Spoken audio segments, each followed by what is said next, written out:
आता एक सविस्तर बातमी पाहूयात। बीडच्या अंबेजोगाई तालुक्यातील सनगावमध्ये एका महिला वकिलाला अमानुषरित्या मारहाण केल्याचा धक्कादायक प्रकार घडलाय। तक्रार केली म्हणून मारहाण केल्याचा आरोप या महिला वकिलानं केलेला आहे आणि या गावातील ध्वनी प्रदूषणाची तक्रार का केली असा जाब विचारत सरपंच आणि इतर व्यक्तींनी तिला मारहाण केल्याचा आरोप पीडित महिलेनं केलाय। या घटनेतील आरोपींवर अद्याप गुन्हा दाखल झालेला नाहीये। बीडमध्ये घडलेल्या या घटनेनं पुन्हा एकदा खळबळ माजली आहे।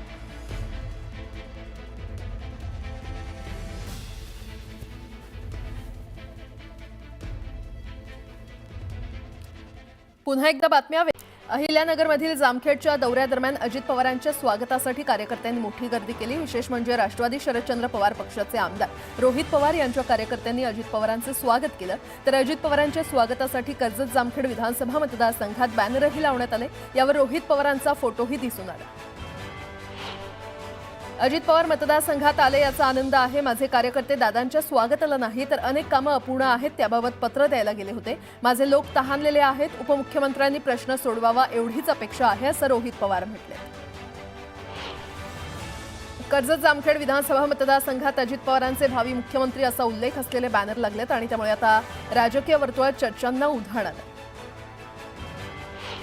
नुकताच एकनाथ शिंदेंच्या शिवसेनेच्या काही पदाधिकाऱ्यांच्या नियुक्त्या जाहीर करण्यात आलेल्या आहेत। यामध्ये शिवसेनेच्या सोशल मीडिया उपराज्यप्रमुखपदी प्रतीक शर्मा यांची नियुक्ती करण्यात आली आहे। पक्षाची ध्येय धोरणं सर्वसामान्यांपर्यंत पोहोचवण्यासाठी सोशल मीडिया हे महत्त्वाचं माध्यम आहे आणि त्यामुळे शिवसेना पक्षानं सोपवलेली ही जबाबदारी निष्ठेनं पार पाडणार अशी भावना प्रतीक शर्मा यांनी व्यक्त केली।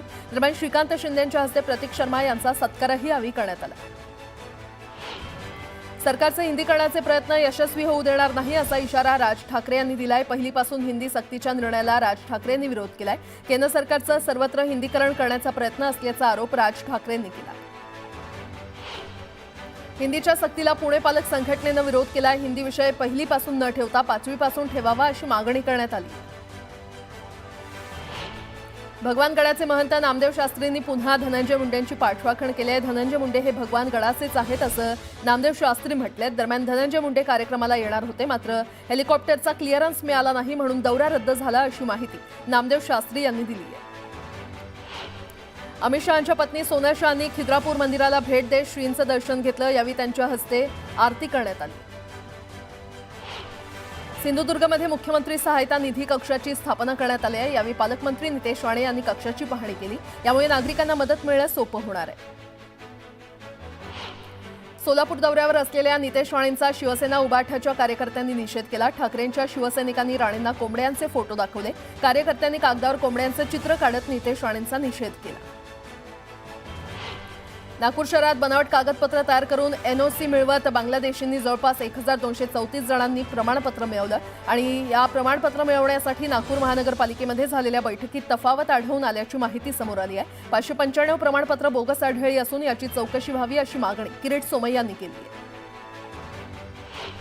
राज्यात तब्बल 1 लाख बनावट जन्म प्रमाणपत्र असल्याचा दावा किरीट सोमय्या यांनी केला। या संदर्भात काय कारवाई होते हे पाहणं महत्त्वाचं ठरणार आहे। शिंदेंच्या शिवसेनेचे आमदार राजेश मोरे यांनी मनसेच्या माजी नगरसेवकाच्या शाखेत जाऊन त्या प्रभागातील समस्या जाणून घेतल्या। त्याचे फोटो सुद्धा व्हायरल झाले। शिवसेना आणि मनसेच्या माजी नगरसेवकाच्या या भेटीमुळे राजकीय वर्तुळात चर्चांना उधाण आलंय। सभापतीपद देऊन भाजपनं राम शिंदेंचा आवाज दाबला अशी टीका रोहित पवारांनी राम शिंदेंवर केली होती आणि याच टीकेला आता राम शिंदेंनी प्रत्युत्तर दिलंय। त्यांच्या पक्षाचे फक्त 10 आमदार निवडून आले त्यावर त्यांनी बोलावं असा टोला राम शिंदेंनी लगावलाय।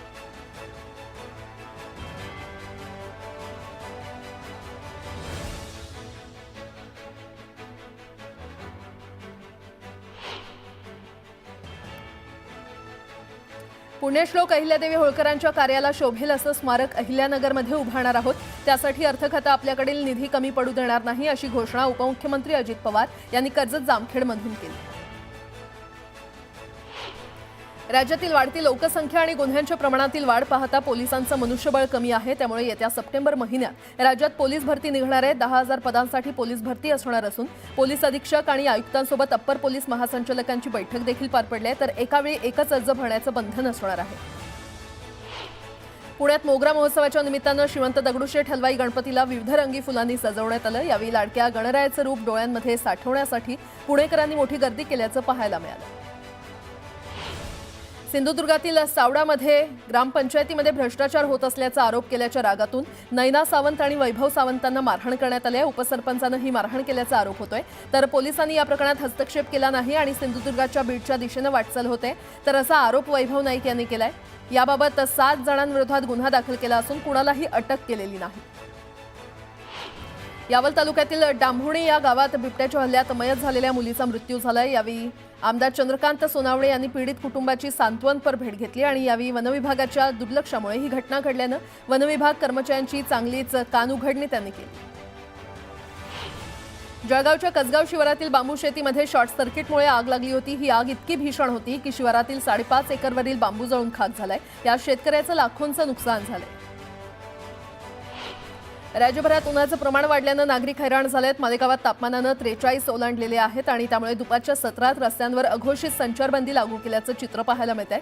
अशातच उन्हापासून दिलासा मिळावा यासाठी नागरिक शीतपेयाचा आधार घेतात आणि त्यामुळे उन्हाळ्यात शीतपेयांच्या मागणीमध्ये वाढ झाली आहे।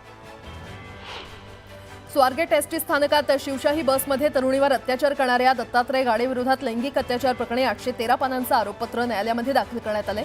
गुन्हा घडल्यानंतर 52 दिवसांनी आरोपपत्र दाखल केलं। पुणे पालिकेत एकामागोमाग एक गैरव्यवहाराची प्रकरणं समोर येत आहेत। मस्जिदीतील ठेकेदाराच्या भल्यासाठी कोट्यावधींच्या निविदा काढल्या जात आहेत। तसंच प्रशासक काळात अनेक गोष्टी चुकीच्या पद्धतीनं होत असल्यानं पालकमंत्री अजित पवारांच्या उपस्थितीमध्ये बैठक घेतली जाईल, अशी माहिती चंद्रकांत पाटील यांनी दिली आहे।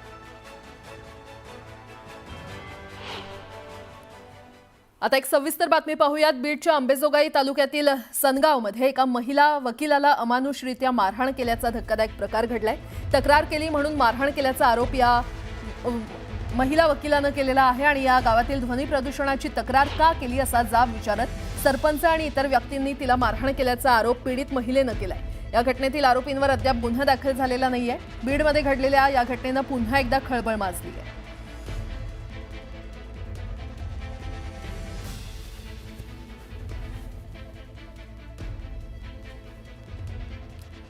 पुन्हा एकदा बातम्या वेगवान स्वरूपात। नाशिक जिल्ह्यातील त्र्यंबकेश्वर ज्योतिर्लिंग मंदिरातील व्हीआयपी दर्शन तिकिटांच्या काळाबाजाराचा प्रकार उघडकीस आलाय। 600 रुपयांचं देणगी दर्शन पास तब्बल 2000 रुपयांना विकलं जात असल्याची माहिती समोर आली आहे। तर या प्रकरणाच्या चौकशीनंतर त्र्यंबकेश्वर देवस्थान ट्रस्टकडून गुन्हा नोंदवण्यात आलाय। राज्यसेवेची मुख्य परीक्षा पुढे ढकलण्यात आली आहे। आता 26, 27 आणि 28 मे रोजी राज्यसेवेची मुख्य परीक्षा होणार असून एमपीएससी उमेदवारांच्या आंदोलनाला मोठं यश आलंय।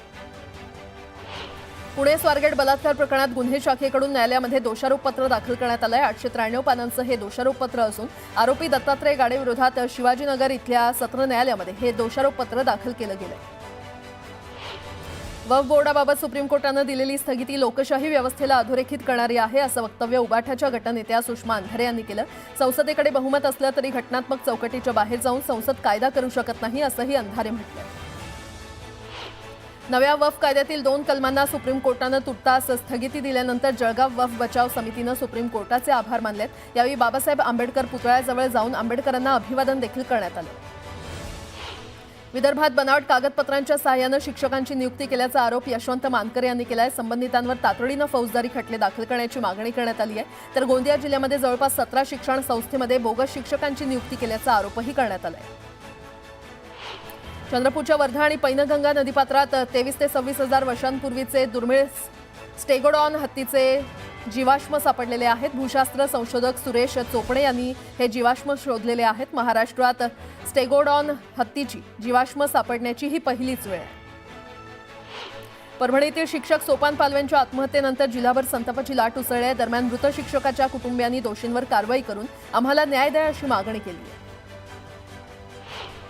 चंद्रपूर जिल्ह्यातील दक्षिण ब्रह्मपुरी वनपरिक्षेत्रातील मेंढकीच्या जंगलात चिचखेडा इथे T3 वाघाला जेरबंद करण्यात आले। या वाघाचे 3 ग्रामस्थांचा बळी तर एकाला त्यानं जखमी केलं होतं।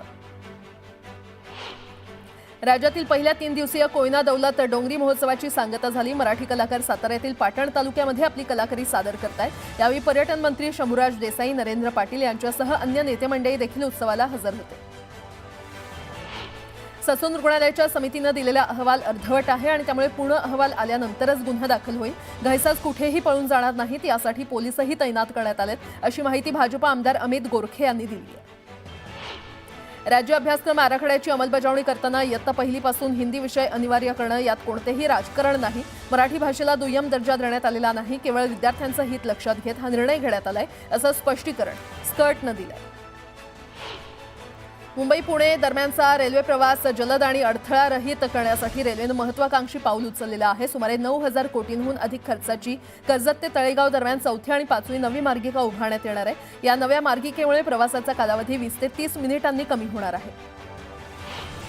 सोलापूर जिल्ह्याची वरदायिनी असलेलं उजनी धरण शून्यावर येणार आहे. यंदा जिल्ह्यामध्ये चांगला पाऊस होऊन देखील धरणातील पाणी झपाट्यानं कमी झालंय. उजनी धरणावर सोलापूर शहरासह पंढरपूर, सांगोला, मंगळवेढा यासह इतर काही ग्रामपंचायतीच्या पाणी पुरवठ्याची भिस्त आहे. कोल्हापूर महानगरपालिकेमध्ये झाडू आणि सफाईचं काम करणाऱ्या काही कर्मचाऱ्यांनी डमी कामगार परस्पर नेमल्याच्या प्रकरणाची चौकशी महापालिकेच्या वरिष्ठ स्तरावरून सुरू झालेली आहे. आठवड्याभरात याचा अहवाल महापालिकेला प्राप्त होणार आहे. हा अहवाल प्राप्त होताच डमी कामगार नेमणाऱ्या मूळ कामगारांवर कारवाई होणार आहे. अकोल्यामध्ये केंद्र सरकारविरोधात काँग्रेसनं आंदोलन केलं. सोनिया गांधी आणि राहुल गांधींविरोधात ईडीनं आरोपपत्र दाखल केलं. यामुळे काँग्रेस कार्यकर्त्यांनी नाराजी व्यक्त केली आहे. केंद्र सरकारनं केलेल्या इंधन दरवाढ आणि महागाईच्या विरोधात राष्ट्रवादी युवक काँग्रेस शरदचंद्र पवार पक्षाच्या वतीनं नागपूरच्या व्हॅरायटी चौकात निदर्शनं करण्यात आली. जोरदार घोषणाबाजी करत तीव्र आंदोलनाचा इशारा देण्यात आला. माळशिरसला मिळणाऱ्या नीरा देवधरच्या पाण्याला संजीवराजे निंबाळकरांनी विरोध केला आणि त्यामुळे शेतकरी आक्रमक झालेत. आक्रमक शेतकऱ्यांनी संजीवराजेंच्या प्रतिमेला जोडे मारत आंदोलन केलं. परभणीच्या तुरा गावातील महिलांनी दारूबंदीसाठी जिल्हाधिकाऱ्यांना निवेदन दिलं. तातडीनं गावात दारूबंदी करण्याची मागणी या महिलांनी केली. सांगलीमध्ये शक्तीपीठ महामार्गाला शेतकऱ्यांनी विरोध केला. यावेळी संतप्त शेतकऱ्यांनी नोटिसांची होळी करत तीव्र नाराजी व्यक्त केली.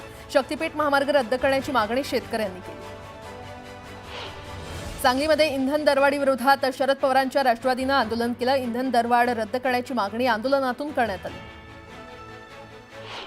सिलेंडरच्या दरात वाढ झाल्यानं शरद पवारांच्या राष्ट्रवादीनं धुळ्यामध्ये आंदोलन केलं. तातडीनं दरवाढ मागे घेण्याची मागणी यावेळी आंदोलकांनी केली. जळगावमध्ये विविध मागण्यांसाठी आदिवासी शेतकऱ्यांनी जिल्हाधिकारी कार्यालयासमोर आंदोलन केलं. दरम्यान जिल्हाधिकाऱ्यांच्या आश्वासनानंतर आंदोलन मागे घेण्यात आलं. अमरावतीमध्ये तीर्थ वानखेडेच्या हत्येवरून नागरिक आक्रमक झालेत आणि यावेळी नागरिकांनी राजापेठ पोलीस स्थानकात मोर्चा काढला. आरोपीला फाशीची शिक्षा देण्याची मागणी करण्यात आली.